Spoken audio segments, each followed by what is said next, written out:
This is Mrs. Murphy, and today we're going to take you through a couple of example programs that use loops. Now, the first one I'm going to go through is this target one.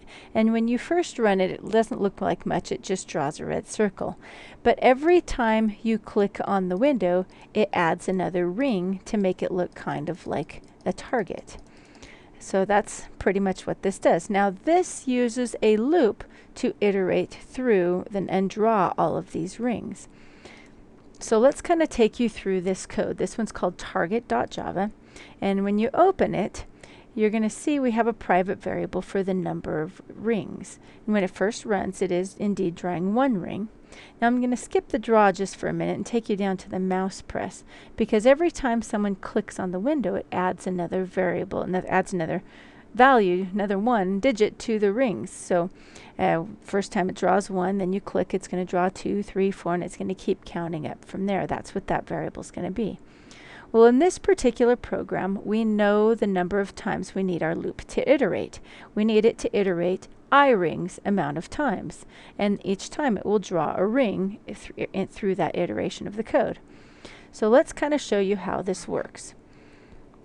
So we have a couple of helper variables for me. I have the ring size, that's the size of the circle in pixels that it's going to be drawn. And to calculate that, I just take my window size, which is 500, and divide it by the number of rings.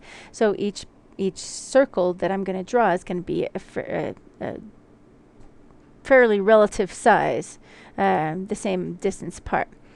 Then the starting size of the first ring is this variable size, which I set to the window.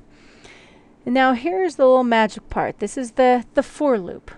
And it starts, I have a helper variable I, and it's set that to 0. And so as long as it's less than the number of rings, it's going to add 1 and iterate through the code. So here, if I rings is 5, I is going to count 0, 1, 2, 3, 4, which is 5 times, so it should draw 5 rings. Okay, inside the for loop, I have my code, and all of this is going to execute that 5 times or however many rings it's going to draw. And the first thing that's going to do is choose the color. I have an if statement here, and I'm using this modulus divide, which finds a remainder. And if I take I and modulus divide it by 2, there is no remainder, so it would be an even number, and it would set the color to red. Next time through, if it's an odd number, there would be a remainder, and it would set the color to black. And so it's going to alternate colors every time you draw the circle.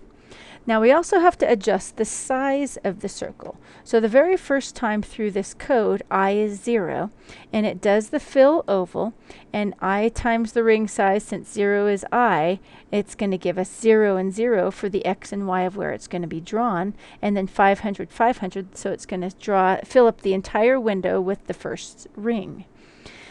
Now, then it's going to subtract. That size variable that keeps track of the size of the ring is getting subtracted by the ring size, which we calculated up here, which is just the window size divided by the number of rings. So each time it's going to be a little bit smaller.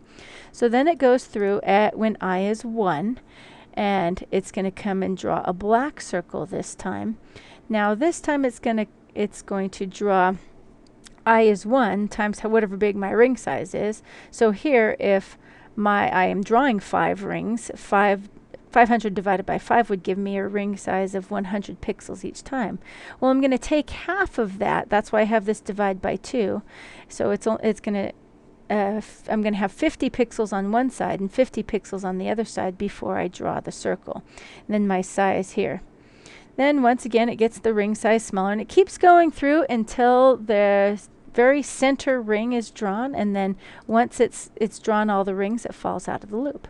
And that's how it draws the target with only one fill oval statement in the entire code.